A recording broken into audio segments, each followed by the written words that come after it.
The prison beneath the earth in Germany. An invitation from the past. It was the winter of 2023, and Germany was gripped by a bone-chilling cold. The winds howled through the dark pine forests of the Schwarzwald, a place where sunlight seemed to vanish before it could penetrate the dense canopy. My name is Min, a freelance Vietnamese journalist living in Berlin. One foggy morning, I received a strange email that sent shivers down my spine. The sender was someone I'd never heard of, Hans Krieger. The message was brief but unsettling enough to linger in my mind. Dear Min, I know you're drawn to forgotten stories. If you dare, come to the Schwarzwald. There's a place waiting for you, Klosterwald Prison. Don't bring anyone, and don't tell a soul. I'll meet you there, December 13th, Hans. I reread the email several times, the chill creeping in not just from the weather but from those cryptic words. Klosterwald Prison? The name was unfamiliar, despite my extensive research into Germany's history. Curiosity piqued. I searched online, but the results were scant. A few vague mentions on an old forum hinted at a secret prison abandoned after World War II, hidden deep in the Schwarzwald. Rumor had it that it once held political prisoners, but its exact location was a mystery. Those who tried to find it, the whispers said, disappeared without a trace. I hesitated. Common sense told me to ignore it, but my journalist's instincts wouldn't let go. December 13th was 3 days away. Against my better judgment, I decided to go, packing a camera, flashlight, and some provisions. I told no one, just as Hans had instructed.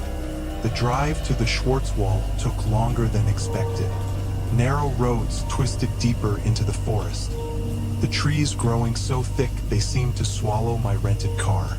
As night fell, I pulled over near a path blanketed with dry leaves. In front of me stood a rotting wooden sign, its faded German inscription barely legible. Klosterwald, no entry. I swallowed hard, unease gnawing at me, but I'd come too far to turn back now, stepping into a forgotten realm. I stepped out of the car, my breath forming white clouds in the frigid air. The wind whispered through the trees, a chorus of countless invisible voices. I switched on my flashlight, its weak beam illuminating only a few meters ahead. Following the sign's direction, I ventured deeper into the forest, each step crunching the leaves beneath my boots. After about 30 minutes, I saw it. A gray stone structure, nearly consumed by overgrown vines and trees.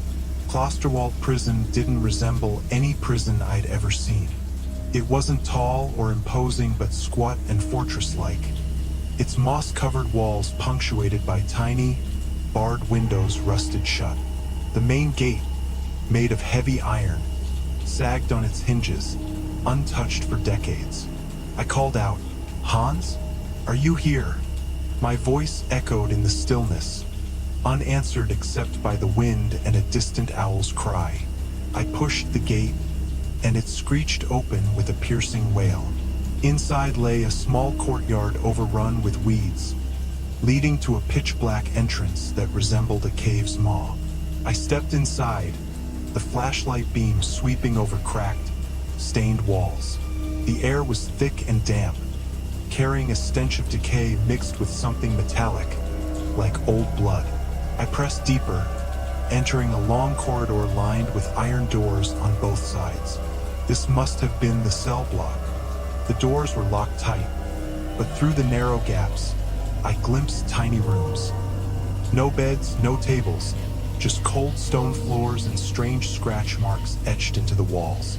Suddenly, a faint sound broke the silence, a soft screech like metal scraping stone.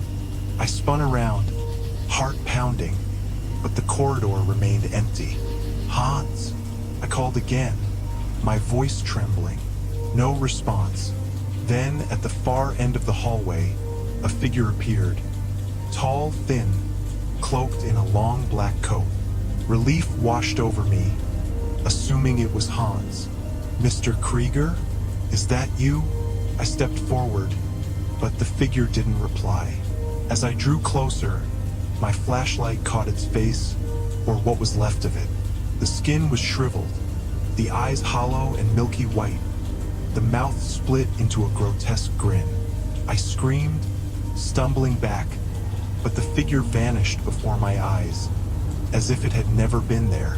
My heart raced. This wasn't just an exploration anymore. I'd stepped into a place that didn't belong to the living world. Secrets beneath the ground. After that terrifying encounter, I turned to flee, but the iron gate had somehow slammed shut. I yanked and shoved, even pounded on it, but it wouldn't budge, not a scratch marking its surface. Trapped, I had no choice but to explore further, hoping for another way out. The corridor led to a spiral stone staircase descending into the earth. Each step was worn smooth, as if countless desperate feet had trodden it before. At the bottom, a vast chamber opened before me. The ceiling soared high, supported by stone pillars carved with strange symbols. Not German, but something older, more arcane. In the center stood a large stone table, its surface stained with dark red splotches, long dried.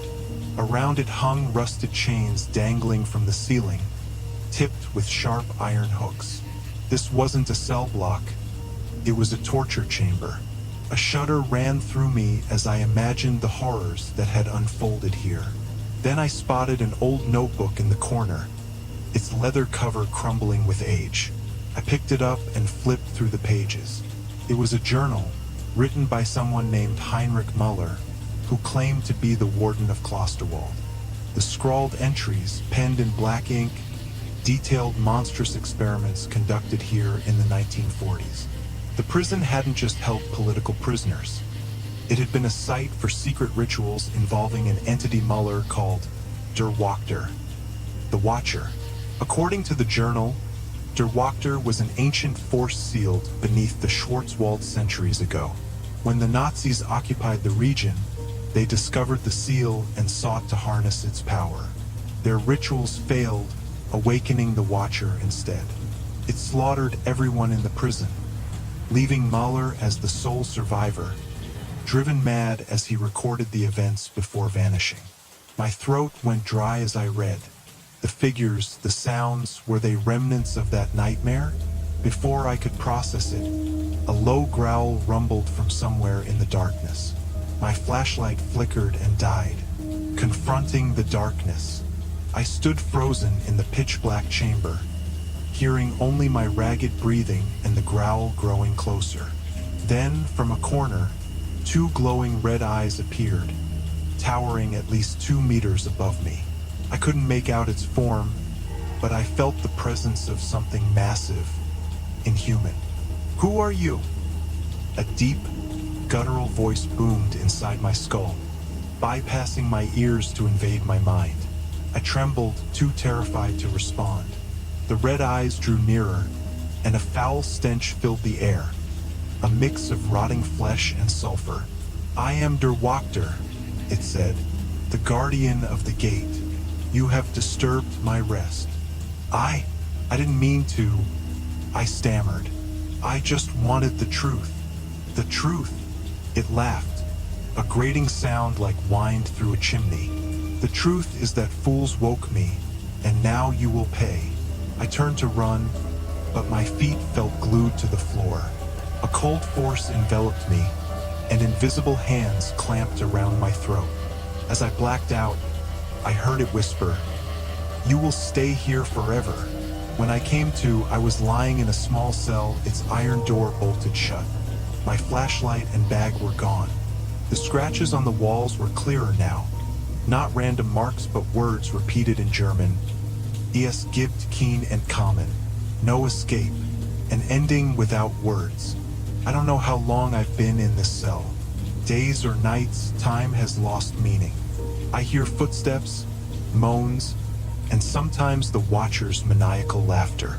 Through the door's slit, I occasionally see figures drifting past, the prison's former inmates, now lost souls. Hans Krieger, the man who lured me here, never showed. I wonder if he ever existed or if he was just a trick of the Watcher. Muller's journal, the only thing I still have, offers no hope. The more I read, the more I realize a horrific truth. Klosterwald isn't a prison. It's a gateway, and I've become part of it. One day, or perhaps night, I heard a car engine in the distance. Someone had come. I shouted and banged on the door, but no one answered. The sound faded, and I knew I'd been left behind, like all the others before me. Now, as I write these words by the faint light seeping through a crack, I pray someone finds them. Don't come to Klosterwald. Don't seek the truth. Here, the truth doesn't set you free. It binds you forever.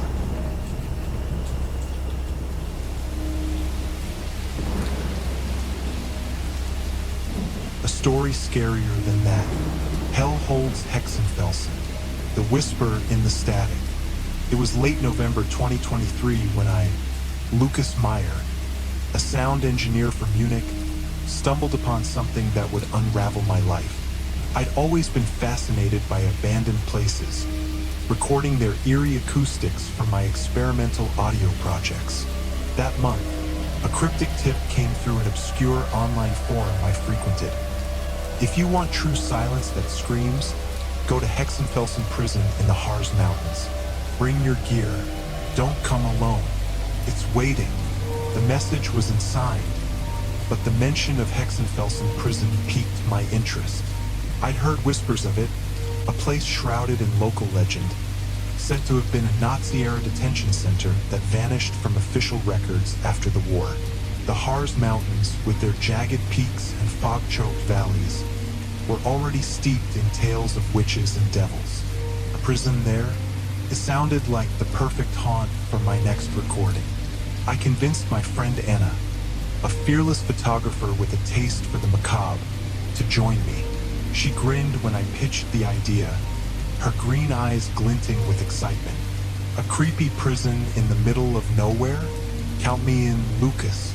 Just don't expect me to hold your hand when the ghosts show up. We packed our equipment, my microphones, her cameras, and set off, ignoring the nagging feeling that we were chasing something we couldn't outrun. The drive to the Harz was a descent into gloom. The roads narrowed, flanked by skeletal trees clawing at a gray sky. By dusk, we reached a desolate trailhead marked by a rusted sign. Hexenfelsen, verboten, forbidden. Anna snapped a photo, smirking. Looks promising. I forced a laugh, but the air felt heavy, pressing against my chest. We hiked for an hour, guided by a crude map I'd found online, until the prison emerged from the mist. Hexenfelsen wasn't grand. It was a squat, brutalist ruin of concrete and iron, its walls streaked with black mold. Barbed wire coiled atop the perimeter, tangled with dead vines. The entrance was a gaping hole where a gate had once stood, now a jagged maw swallowing the fading light. Ready to hear the silence scream? Anna teased, stepping inside. I followed, my microphone slung over my shoulder, the weight of the unknown settling into my bones. The first echoes. Inside, the air was stagnant, thick with the reek of rot and something sharper, burnt metal, maybe, or charred flesh.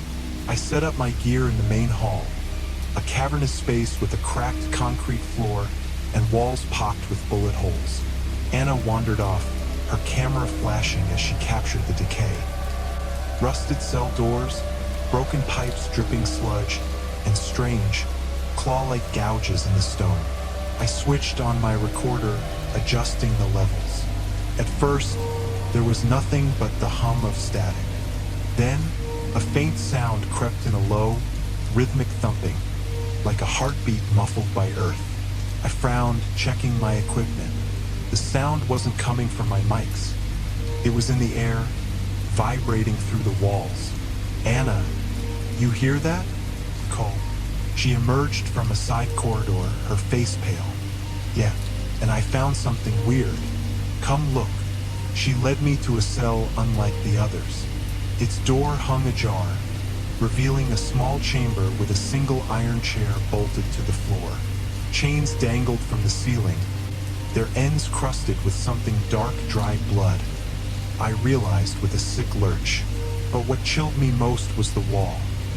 It was covered in crude carvings of eyes, dozens of them, staring blankly from the stone. Creepy as hell, Anna muttered, snapping photos. As her flash lit the room, I caught a flicker of movement in the corner, a shadow that darted out of sight. "Did you see that?" I whispered. "See what?" She lowered her camera, frowning. Before I could answer, the thumping grew louder, faster, like a pulse racing in panic. My recorder spiked, static crackling with a voice. "Poor Jonas, hear us." I yanked off my headphones, my hands shaking. "Anna, we need to leave."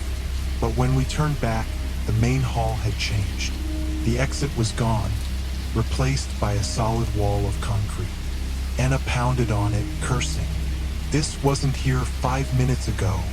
The thumping intensified, now joined by a wet, gurgling sound, like something dragging itself across the floor. The hollow opens. Trapped, we had no choice but to go deeper. A narrow stairwell descended from the hall, its steps slick with black ooze. The air grew colder, the stench more pungent, rotting meat and sulfur. At the bottom, we found a chamber that defied logic. A circular pit, its walls lined with more carved eyes, glistening as if wet. In the center, a hole yawned, wide and bottomless, exhaling a faint, keening wail. "What the hell is this place?" Anna whispered, her voice trembling for the first time. I didn't answer, too focused on the sound pouring from my recorder. Overlapping whispers, German words I could barely make out. Fleisch, blood, Freiheit, flesh, blood, freedom. Then the lights on Anna's camera died. My flashlight followed, plunging us into darkness. The wail from the pit sharpened into a scream, and something wet slapped against the stone nearby. I grabbed Anna's arm, pulling her back, but she yelped, wrenching free. "Something touched me," she hissed. "Cold, slimy, Lucas, it's here." A shape loomed in the shadows, tall, hunched, its limbs impossibly long and jointed wrong. Its head tilted, revealing a face that wasn't a face. A mass of writhing tendrils, each tipped with a blinking, lidless eye. The thumping stopped, replaced by a sickening squelch as it moved toward us. We ran, stumbling up the stairs, the thing's wet footsteps slapping behind us. Back in the hall, the exit had reappeared, but as we lunged for it, the floor buckled. Cracks spiderwebbed outward, and skeletal hands burst through, clawing at our legs. Anna screamed as bony fingers snagged her ankle, yanking her down. I grabbed her, pulling with all my strength, and we broke free, tumbling into the courtyard. The prison shuddered, a deep groan rising from its depths. The creature didn't follow, but its eyes, those horrible, countless eyes, watched us from every window, unblinking. The hunger beneath. We didn't stop running until we reached the car, breathless and bruised. Anna's ankle was bleeding, scratched raw by those skeletal claws. "What was that?" she gasped, tears streaking her face. I had no answer, only the recorder clutched in my hand, its red light still blinking. Back in Munich, I played the audio, hoping for clues. The whispers were clearer now, a chorus of tormented voices. They fed us to it, the hollow. It's still hungry. Between the words, I heard screams, wet tearing sounds, and a low, guttural laugh that made my skin crawl. Anna refused to talk about it, retreating into silence. But I couldn't let it go. I dug into the Haar's history, uncovering fragments of Hexenfelson's past. It wasn't just a prison, it was a testing ground. In 1944, Nazi scientists, obsessed with occult power, drilled into the mountain, seeking a mythical entity called Das Hall, the Hollow. They found it a living void, a devourer of flesh and souls. To appease it, they sacrificed prisoners, tossing them into the pit we'd seen. When the war ended, the site was sealed, but the Hollow remained, feeding on anyone foolish enough to trespass. Days later, Anna disappeared. Her apartment was empty, her camera left behind with one photo downloaded. A blurry shot of the pit, showing a mass of tendrils rising from its depths. I knew where she'd gone back to Hexenfelsen, drawn by something I couldn't explain. I returned alone, driven by guilt and dread. The prison was quieter now, the thumping gone, but the air thrummed with menace. In the pit chamber, I found Anna, or what was left of her. Her body hung from the ceiling, impaled on chains, her eyes gouged out and replaced with those staring, unblinking orbs. The Hollow loomed below, its tendrils coiling upward, whispering my name. The silence that screams. I don't remember escaping. One moment, I was staring at Anna's mutilated corpse. The next, I was in my car, speeding away, my recorder still running. The audio captured everything. Her final screams, the Hollow's laughter, and my own sobbing pleas. I haven't listened to it since. Hexenfelsen is still out there, waiting in the Har's shadowed heart. I see those eyes in my dreams, feel the cold slime of its touch. The Hollow isn't done with me, it's patient, insatiable. Sometimes, in the quiet of night, I hear that thumping again, faint but growing closer. If you find this, don't go looking for Hexenfelsen. The silence there doesn't scream, it consumes. And once it knows you, there's no escaping its hunger.